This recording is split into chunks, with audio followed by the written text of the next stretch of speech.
Míle fáilte roimh go dtí an cruinniú Zoomsa mar gheall ar an leabhar Lúba is trí mise Alan Titley an túdar agus tá scata de léthóirí timpeall orm ar an Scoileán so bhfuil an leabhar léiteach agus táim anna bhaoch dóibh mar is brean rud is scríóid is a bheith ige bhfuil an leabhar léite ag léthóirí it héin.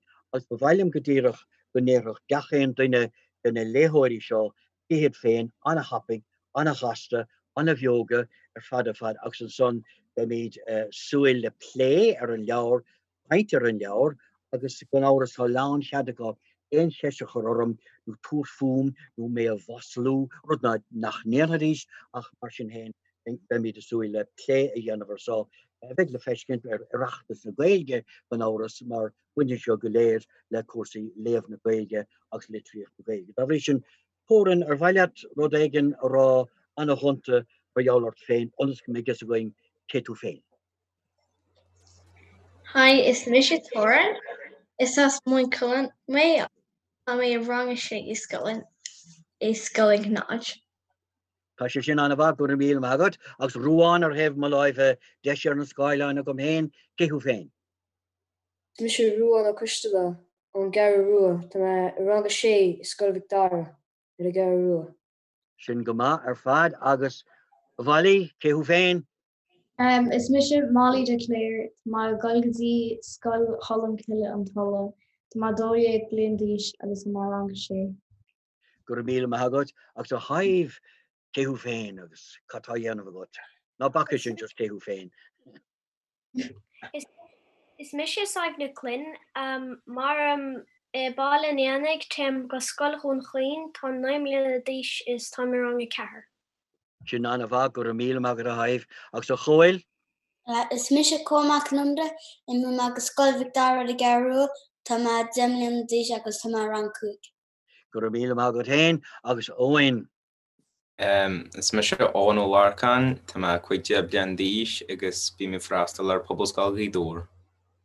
Gur míl agad óin. Inis gur míl agad go léir ar son mar a dearm an leabhar i léamh mar is Misha mar is Alan Titley is as porcaig dom ó thuchas caithear chorcaí a cóníar an bhleachlí ché gur cóníar a gorcaig ar feig a bhd chumabí an dárad san nán agus túraigh si sin na finara ché go bhfuil ólas agus hena bhagam ar na ceantar Gaeltachta agus eile chumá chéanna capim sé a réintlí. Ach mar a dearm an buachtíomh ar son an leabhar i léamh agus bhhailm bhór dúirm generalta ará mar jaall ar hengse leh ar sé spragúil ar gá ráhaid an leabhar ar gá bheith stracha leis ar chuisih an leabhar a chuise in or gola sibh nó éad an taisan mar hé sin an aimimetáid an léthóireacht an léthóireacht ar bheith táchtach ar a gobasan. Dabhrí sin bhfuil éon duine sásta a lábha chur an áde agus go dtíireach rá ar i híilseh den leabhar. Agus mar bhfuil éon sásta piúcaigh mise duine in amach ar caafar sin íal chun a chaint ag ceimiad a siúr. Five. An sé go raibh Lucy an príomhcheart ar ábalta athrúisteach go anmhaithe bhí sé háse le man a bhór agus sprag séna. Ok, agus ar cheaptú tá go nachfuil sé réadach sin realistic ach ar chuir sin ascait nó ar chuir sé stachart a réintlí? No, níor dhéan háselam. Hanseile, well is mai sin. Ar a bhéon rud sa leabhar a bhain getasat ar a tuairim a go cináid ar a bhain leabhar a dul rééis mar a bhí sé dul aráig? Féidir partner of sí mar iasc. Yeah, well is that an rud a dhéanaan scríóirí chun marthal a chur ar Ghúine daoine chur trí chéile a chang sé leat réintlí mí tú hen a léamh go minic tú féin an maiile fe a léamh? Is bí me léamh annachchuid go fóill Sarah bhí sa léamh Lúba bhí sa léamh Harry Potter an cuigiú leabhar Order of the Phoenix is small Harry Potter mar sé an bha. It's ma é sin ar bheith. Ar lé tú well an leagan Gaeilge a Harry Potter tá ní lánach an siad cheandíomh tá sé deachar teachtar in is sílam. Leis thoiste a Ghúim an seo leis an chéad leabhar a scoil an chomá. Ok. Gur má go bhfuil leis aontaine ar bhil leis nó lé léimteisteach agus rud éigen rá mar jaall ar an leabhar. Láh an áda má tá éige géirigh sin. Ruáin. Bhíon an scéal thu ar bháil isteach an támalug sé duchar a chaáhait agus stop a léamh. Ok. Agus léitúin leabhar eile cosúile seo riamh nó éon rud bhain getas mar sin? An pí mar chut na bhí si go le hóir maidide bhí sé cin difriúil. Ní dhéanaan buchalí rud an taisin in inan. No, níhan. Well, cá mé rá an rud a derm se fin ar cheachta me se rá go po belí ach éon rud sa leabhar seo forhar na rud í scríim se cuasaí saolaíochtas as má chléigean a hálíonn se ach bhí drathair agam, níl dhéananig sé seo a bhahabhdom ach sé héanaach sa cháde bhíoh siad anna chruálach le cait nó le crit ar deir siad agus bhíoh siad aga haf timppel gebóil in ekiling ach ní derm se rud maithis asúilgam nach bhecin me a háir an méide dúirtú á sin céile. Tórn bhí tu a géirigh go igen rá chomá.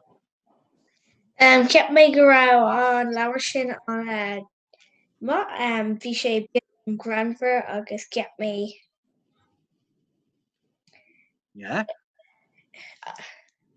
bhí an leabhar sin an bhá agus bhí sé beag an granmhar. Beag an granmhar. Cadíon chuid is granmhide a bhí ann gapan tú? Ceap an Portrait granmhar ceap mé go rá sé nuair bhí sé íosc. On TS, okay, all right. Yeah, sin cinál ceann eisteach ar fad. Cad maiall nuair a bhí si ina héan agus é getilt os ciún na náite na go léir agus a féchant in nuas ar an saoil. Chun mar bhí sé sin? Bhí sé goma ach ceap mé go rá sé má ach bhí ceap mé go rá sé beag an íon le dránach. Oor cheap, oké. Tá lán chead go sin aráni in mar a dearm is fé leat éon rud an tais sin ará ar fad fad. Oké, agus mar sin a choil dat an son as an plocha sin tef hirdít ar na Skyán. Had a híl tú héin an leabhar? Hange se mar chulle chapital níbach rud cean arach se níbach tú léir rud cean a chulle chapital? Gma, agus cad ma jouler na PSC mar joul an skyil, mar tá PSC an mar jouler í a bheine in a henneví in a hiosk nó in a cat nó in a elephant ag der an leabhar agus mar sin dá the PSC féin skyil raibh sé sin cinál intice nó raibh sé cinál amaideach bhfuil cailíní mar sin sa skyilin bhfuil tusa? Ní fam ach hangin na capital sin lom mar ní se ní se anahí agus an anahí ach bhí se le anahí duine sang se sin lom. Sin mar bhíon leabhar legamach ar fad. A bhí cad a bheas tú héin? An rud is nu a hainelum sa bhí Lúba ná an máidir gláfar. Bhí se mar cinál léigh an scéal. Bhí ar site, bhfuil madra go tain. Tá, Cad is anam dó? Ruby. Ruby, agus bhfuil sé réintlí cosúile gláfar? Tá sí really good actually. Ní bhreaann sí gas it. Bhfuil níl cainteige, well, níl sin an láirlaat mar sin? No. Agus an diggin tú an rud atá rá i cé mar a ddéirrá. No, an buineanú firin atá madra an chuma? Sin an buchalú cailín an madra mar a ddéirfá? Oh, it's Colleen. Colleen tá, well, déirigh mar tuiscint eile ceisiú nílas gom. Agus sin rud is mó gur hain glafar leat mar sin. Bhfuil dríocht a buint le Madrí, bhfuil rudí arólsag Madrí nach bhfuil arólsag in cuid eile goin? Physical, but it's just small and moderate agus anna nahin so hanin lawer lo gomor. Vishna an canal. Ni boxad kid of hatarlu, you know, hid kabadella boshi mar isk and then kabadella bishina ni boxad kid of hatarlu. Yeah, tá sinna gceist. Owen. Hello. Címar ha sibh héin huas an sin, hí an sin a dtír chonel go bé rud deirtú. Hanse sem mar is leabhar seo a bhaine le chalín tachas le buchail. Agus dabhrí sin bmhaigh bhratú gur leabhar seo a bhaine le chalíní tachas le buchailínú chumile fé sin. Ní hílim gur mar gur leor fantasiacht bhí an ní hílim gur bhain se go mór leis críd an scéal ach beidir Gaelsa le méh gur chuir se steachar sin gitbeg mar na rosagum go ddír an dóibh bhse ag cinál cairde has gréúil bheith ag gisáile na hiile de gré. Yeah, okay. Ach an cinál an rud a bhain leis an scoil bhfuil mútóirí mar sin a gcuibhsear scoil mútóirí tá cinál bhain sibh riamh ach seo rud a bhaine le buchailí is féidir rá bhain si is mó clasaíochta bhúntóirí tapim se ná mar dhéanaan chalíní beidir gúil nachhuiil sin ceart go thomáin ach cuidas na clasanna sin is rudí sin a dhéananas héin le mútóirí níl rá go dtíreach chadíad ach an míon sibh se clasaíocht le mútóirí ar gomasan. Ní bhím sa má héin ach tím gasarí agus gus hai genua. It's ní ceist grés agad é is de farsan tacht bhín dhéanaan sa maith mínti plaiciach na námín. Yeah, capim gúil se sin fíor ar fad. Cab meall gachan duine le goibh abid an míon aber an chuid sin an chuid réadach an chuid realistic mas maiad. Or raibh mar ní rás ar scoil mar is léir de tamil fada de bhlianta a bhrí sin tá me cuioin of siar dé hála domsa braham nar áraigh an saoil chomór sin beidir gur áraigh ach an gapan sibh go raibh réadachas nó realisme nó a buint leis na píosa sin leis an megeardaíocht sa scoil leis na ceasna bhí ar scoil mar sin de braham a choil go duine tusa bheith déana plaiciocht ar scoil beidir goil dul mórm a capan go méidir go me fá mar sin. Choil.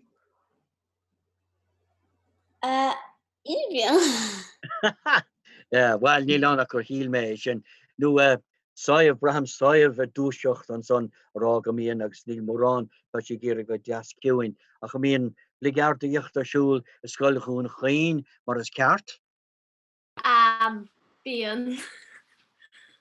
Aber liom cin sais. Padí annach sibh chun gete bhaint as mútóirí chun iad chur siar. Aber bleit seo dul amach ní gáchaid an íringe omláánna hínseintach rud éigen mar jouleir. So an rig Lana Madán chuir sellotaper caithír an bhainteoir agus bhí sellotape ar a rám. Go má nach glú a bhd níos fearr a gur fá glú ar hiocháin an bhúntóra go mar se anna dhechar dó nó dé éirí a níos. Níl me se tuair smuointe mar sin. Neiste muid smuointe. Tá níor cheartm sé tuair smuointe mar sin díobh mar cuidas an rudaí an chainte mé íosc orga a bheith is sig sa ling snáva hí cáda leom a rinne é sin sin a chuidir íosc orga seach agus iad a snáv in san ling snáva i gorcaig a gaiir chorcaí ag sin mar. A chabar leom go ddíireach cad mé na léráidí ar an dóileh gur thug na léráidí sprid an leabhar liv ar thug sé le fis dá bheachfa ar na léráidí. An dúrach sé sprid an leabhar díomh tóirn cad is ceapadú fé sin? Ceap mé orintach go raibh na pictiúir go maith ach cúpla orintí ní raibh siad go maith. Okay, Calculor, Cabmayor, and Godelov, Godelov, Valley, na léráidí ar hansinúr an dógad tú in ord ar na léráidí? Mé féin smálam leabhar le picturí isteáil mar smálam álín a hín so in smálam léirí. Yeah, okay, well sin go. Ach ar thug sé spridan leabhar deit aber be féchan na léráidí sin aber Cúpla na focla ní higachtú idir atáú ach an sin nuirbhach picture an higachtú an sin. Okay, thugach se smaoine le spríce an atáú. Okay. Agus aber lam a ríist óin bhfuil raibh na léráidí nuair thugtú in order na ar na léráidí in thugtse. Bhí siad spríúil agus thuirsiid go dtí an atmosfér a thuir leor ar léathair agus bhí siad genta go maiid i dtuile go manta. Yeah, ach aber an son bhí mailírá gur glaffar an duine a bear sa leabharnis níor chuoineas me sin ní chuine mis sin a chorabeh léir go bhfuil malí chuoine bhar anamheith sa maiile anamheith. Ar bhíad na charachtar ar bhéon duine na persna na charachtar sa leabhar hanlibh níos mó na éon eile. Ruáin dar leatsa ar a bhéon duine go nóir tú leat hain, wow, sin duine ítach nó sin duine den scád nó sin duine ar gobach agla orm rive. Well, tá dríochta gláfar le coppla focail agus lámh a bheith a lápa, so seans gláfar ach bhí méamh go má freisin go dtí píosa. Ja, I féin. Agus cabéall na códe a bheith méamh aber tá scata bhíh san ann agus go dtíine go gurn si anors na cód ar scail agus drahar an drahar atá ag lúsaí sa scéal chomá. Ar raibh se sin ar chugtú éon cheandaíh sin na nethe grána a rinne siad ní bheith chéanaí mar sin arsúla gutsa an meach? No. No. Tá se léir an a chiúin ar an gomi sin a fad. A chaber an ra bhéon chuid den leabhar a bhain get as bín ará. Wow, ní raime a súil nó a chinge nó a tnú nó a trúháin le sin chorbe den ar réradán nó le tain buinte sin get as in again go. Haibh ar híl tú gur bhéon rud go raibh nachra tú a súil leis. Bhí páirtí nuair a ríist an iasc nuair a cara smór an iasc nuair fuaise nuair chuig sé ar maide iascaig. Okay. Yeah, bhí Yeah, is léir sin go muinte sin get as daoine mar a dearfá. As cad mé an capital timppel ar an ceann dearnach mé an elephant, mar bhí me héna gérig get a bhaint as daoine le sin go sáolófií gan éon fi elephant do rinne gur mó sa bhríis nó ar an Sahel nó áid san Afric nó san India a bheoch sé agus gur zoo. Bhainte sin get as éige goibh aber fóill sin do a bhí tú á léamh leat? Ceap me sé gomach sé san Afric ach nar a chasman bilog ranna gur ag eften ach le léime agus bhí si is this a circus. Yeah, sin area bhí sé geiste go goin fi get as líne le sin calculóir so ein dún eile ar a bhéon chud an leabhar bhain get as ar a gomi sin? Leis an circus chománar bhí pictúr amán am cheann de a bheith agus an son rud céanna le cóil just dachar don pictúr go homalán an son. Yeah. Well, it's Maliam gur Eiriglum Salvation on Hain. Ach reach a filler and skylos ruddy gulch of Galer or skylex or reached mar jumpy main, a swing of her consmarbian sky, nor Vinshawn kigger of Tahegum or Skyliana or Fagavad. Or ev on Moontoid gur hugus emoji a vakashev Moontoid in Tyson the Ta Overeen, Leshkuil, Kinal.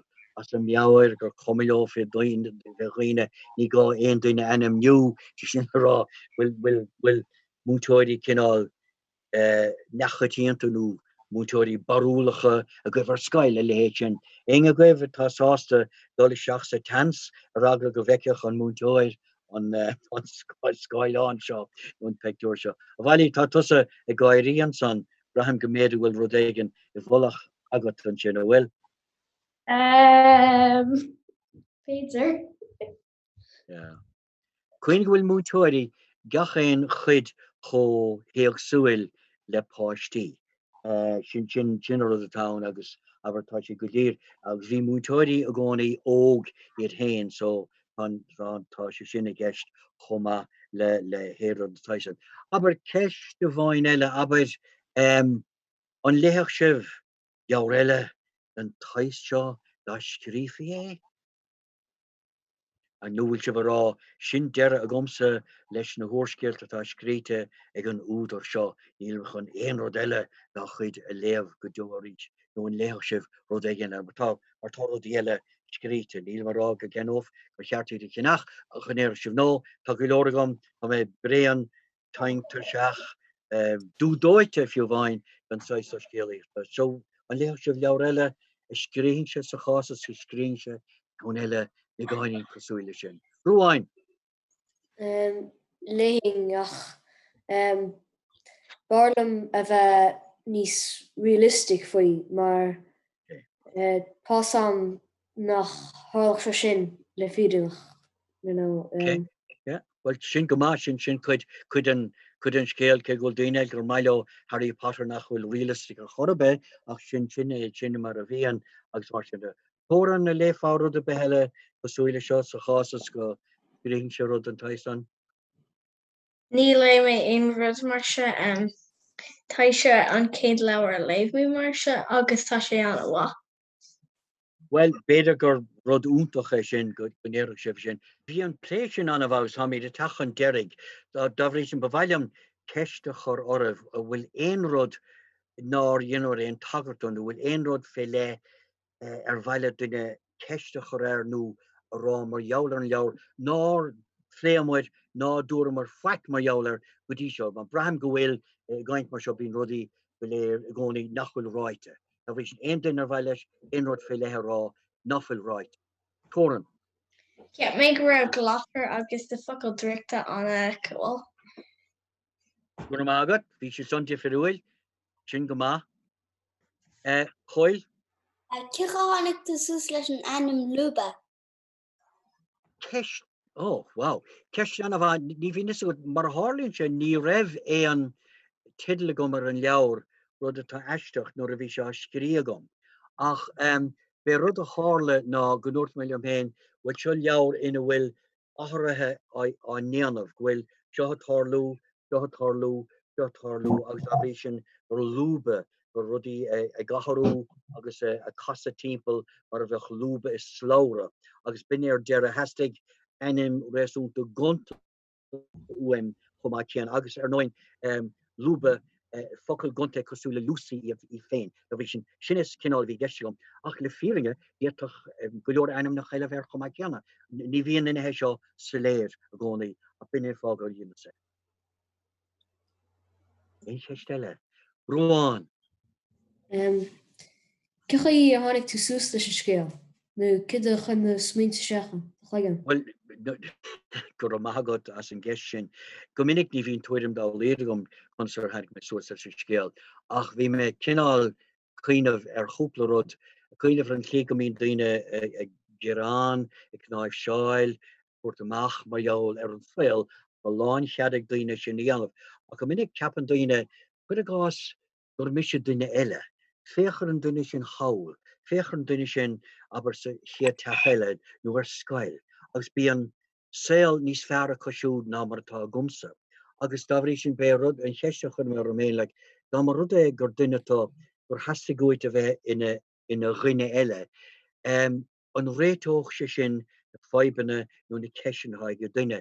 Agus cinál dás sé as sin lí agus in íostan nuair a bhín smuoide mar sin agat posníonn sé casa agus a Lúba agus a fás agus mar sin dá agus go minic sílan daoine chumá úrscéal áling útach ag anamhethe. Tá siad séir níl duine be choristachara le cait bheith siúil dá cait na cuit mar der daoine difriúil éagsúil siúil timppel háite agus vís rá bhfuil fií díim héin bhfuil sin fear ar fad agus ní rahas go raibh agus dá bhí sin sas meascáin de smuointe sin hála agus don bhí cúpla achtere a hála dom féin nó de cháde leom agus chuir sin isteach de scéal chumá.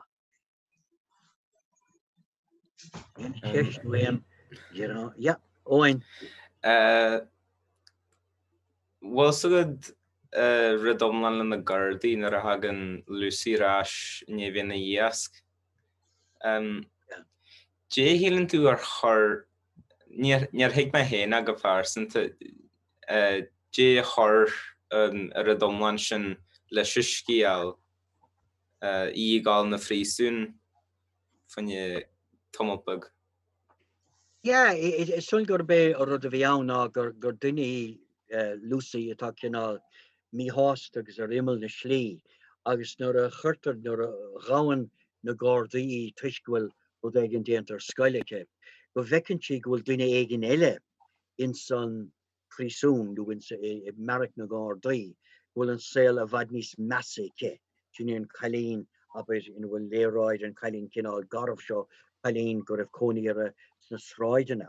Agus dá bhrí sin go minic fiúmhain seachas fág anamhethe as an áireamh is cuma cé choholcas atá an saoil a gutsa, tá an saoil níos measa ag daoine eile. Agus ar heasta goin cailín óg ag heaspáint a bhí láidir a bhí bíagúil go raibh misneachacha in an jóin an clí gur cha saoil lé. Dá bhrí sin iirecht a bheith sin a rí chur siomh réadach do realistic ar hála rudí éagsúla do chuoine eile bindíon fá go raibh sián ceapan. Ach ní lonamsa ach an scríóid ní bhíon an freigra go léir ag an scríóid an tamar fad.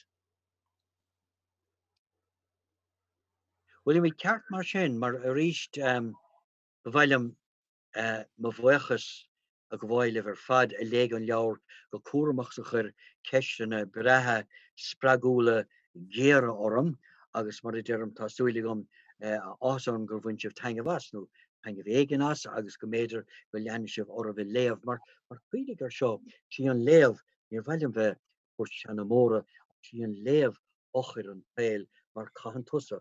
Tá si háling is brealamsa telefís is brealam sconáin is even lemiad ach tá duine éigen eile a déanamh na hobbide sa sconán. Is tusa tá déanamh na hobbide nuair atá tú a féchan nó tá tú a léamh. Tusa go mín orsa an rud a choú ach sinné an bua a bhainean le léthóireacht an tamar fad. Ach fága sin go léir as an áireamh go bhhailm sláán ágáil libh agus go bhacha sibse sláán ag ágáil lumsa go dtí go gasamíd ar chéile a ríist. Ráid éigen tasú dabhrí sin Slán. fóill. Slán fóill. Gur a míle a go bhar ríist.